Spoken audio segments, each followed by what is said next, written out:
External વિદ્યાર્થીઓ MA.M.Com semester 3 અને BA BCom semester 5 ના એનઈપીના ફોર્મ ભરવાના શરૂ થઈ ગયેલ છે. તો આજના વિડીયોમાં આપણે તેની માહિતી મેળવીશું. તો ચલો વિડીયોને શરૂ કરીએ. જી રિયલ્સરમાં આપનું સ્વાગત છે. તો જે વિદ્યાર્થીઓને MA.M.Com સેમિસ્ટર 3 માં ETKT આવેલ હોય તેમજ ફ્રેશ ફોર્મ ભરવાના હોય તેવા વિદ્યાર્થીઓ અને BA બીકોમ સેમિસ્ટર 5 માં અત્યારે એનઈપીમાં આવેલા વિદ્યાર્થી મિત્રો પોતાના ફોર્મ ભરી શકશે. તેમના ફોર્મ ભરવાના શરૂ થઈ ગયેલ છે. તો આમની તારીખોની ચર્ચા કરીએ આપણે તો BA બીકોમ સેમિસ્ટર 5 ના એનઈપીના ફ્રેશ વિદ્યાર્થીઓ મિત્રોની તારીખ છે શરૂઆતની 22/9/2025 અને તેમની છેલ્લી તારીખ 16/10/2025. તો જે વિદ્યાર્થીઓને BA બીકોમ સેમિસ્ટર 5 એનઈપીમાં ફ્રેશ ફોર્મ ભરવાનું હોય તેવા વિદ્યાર્થી મિત્રોએ 22 તારીખ પછી અને 16 તારીખ પહેલા પોતાનું ફોર્મ ભરી દેવાનું રહેશે. તે જ રીતે MA.M.Com સેમિસ્ટર 3 ના CBCS ના વિદ્યાર્થી મિત્રો કે જે અત્યારે ફ્રેશ છે અને જે વિદ્યાર્થીઓને ETKT આવેલ છે તેવા તમામ વિદ્યાર્થી મિત્રો 22/9/2025 થી 16/10/2025 દરમિયાન પોતાનું ફોર્મ ભરી શકશે. અને જે વિદ્યાર્થીઓ 16/10/2025 પછી ફોર્મ ભરે છે તો તેમની 500 લેટ ફી સાથે 28/10/2025 તારીખ છે. તો જે વિદ્યાર્થીઓ 16 તારીખ ચૂકી જાય તેવા વિદ્યાર્થીઓ 28/10/2025 પહેલા પોતાનું ફોર્મ ભરી દે કે જેથી તેઓ આ પરીક્ષા આપી શકે. હવે આપણે જોઈશું કે તમે આ ફોર્મને કેવી રીતે ડાઉનલોડ કરી શકશો.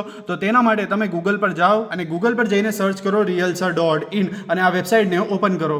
ઓપન કર્યા બાદ તમને આ રીતે પેજ જોવા મળશે. ત્યાં તમે નીચે સ્ક્રોલ ડાઉન કરશો એટલે તમને અહીં એક્ઝામ ફોર્મ કરીને ઓપ્શન જોવા મળશે. તેના પર તમારે ક્લિક કરવાનું રહેશે. ક્લિક કરતાની સાથે તમને આ રીતે એક વેબસાઇટ જોવા મળશે. ત્યાં તમે નીચે સ્ક્રોલ ડાઉન કરશો એટલે તમને અહીં external student fill your form લખેલું છે તેના પર તમારે ક્લિક કરવાનું રહેશે. ક્લિક કરતાની સાથે તમને આ રીતે એક પેજ જોવા મળશે. ત્યાં તમે નીચે સ્ક્રોલ ડાઉન કરશો એટલે તમને અહીં ડાઉનલોડ ફોર્મનું ઓપ્શન જોવા મળશે. તેના પર તમારે ક્લિક કરવાનું રહેશે. ક્લિક કરતાની સાથે ગુજરાત યુનિવર્સિટીની ઓફિશિયલ વેબસાઇટ તમારા અંદર ઓપન થઈ જશે અને આ વેબસાઇટ ઉપરથી તમે તમારું ફોર્મને ડાઉનલોડ કરી શકશો. સૌપ્રથમ તમારે અહીંથી તમારો કોર્સ સિલેક્ટ કરવાનું રહેશે. ત્યારબાદ તમારે સેમિસ્ટર સિલેક્ટ કરવાનું રહેશે અને ત્યારબાદ અહીં એનરોલમેન્ટના ખાનામાં તમારે તમારો એનરોલમેન્ટ નાખવાનો રહેશે.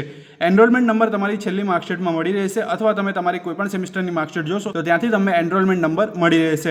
એનરોલમેન્ટ નંબર નાખ્યા બાદ તમારે અહીં નામ નાખવાનું નથી. ડાયરેક્ટ સર્ચ બટન પર ક્લિક કરવાનું રહેશે. ક્લિક કરતાની સાથે જ તમને અહીં ડાઉનલોડનું ઓપ્શન જોવા મળશે. ત્યાંથી તમે તમારું ફોર્મને ડાઉનલોડ કરી શકશો અને પોસ્ટ ઓફિસમાં જઈને તમે તમારું ફોર્મને સબમિટ કરી શકશો. અમે આ તારીખોનું સર્ક્યુલર તેમજ પરીક્ષાની તારીખોનું સર્ક્યુલર અમે ઇન્સ્ટાગ્રામ પર પોસ્ટ કરેલ છે. તો તમે આ બંને પોસ્ટને ઇન્સ્ટાગ્રામ પેજ જી રિયલ્સર ઉપર જોઈ શકો છો. આ સિવાય તમને કોઈ પણ પ્રશ્ન હોય તો તમે અમને ઇન્સ્ટાગ્રામ પેજ જી રિયલ્સર ઉપર પૂછી શકો છો. અમે તેનો રિપ્લાય તમને જરૂરથી આપીશું અને આવા જ ઇન્ફોર્મેટિવ વિડીયોઝ જોવા માટે અમને જી રિયલ્સર પર ફોલો કરો. Thank you.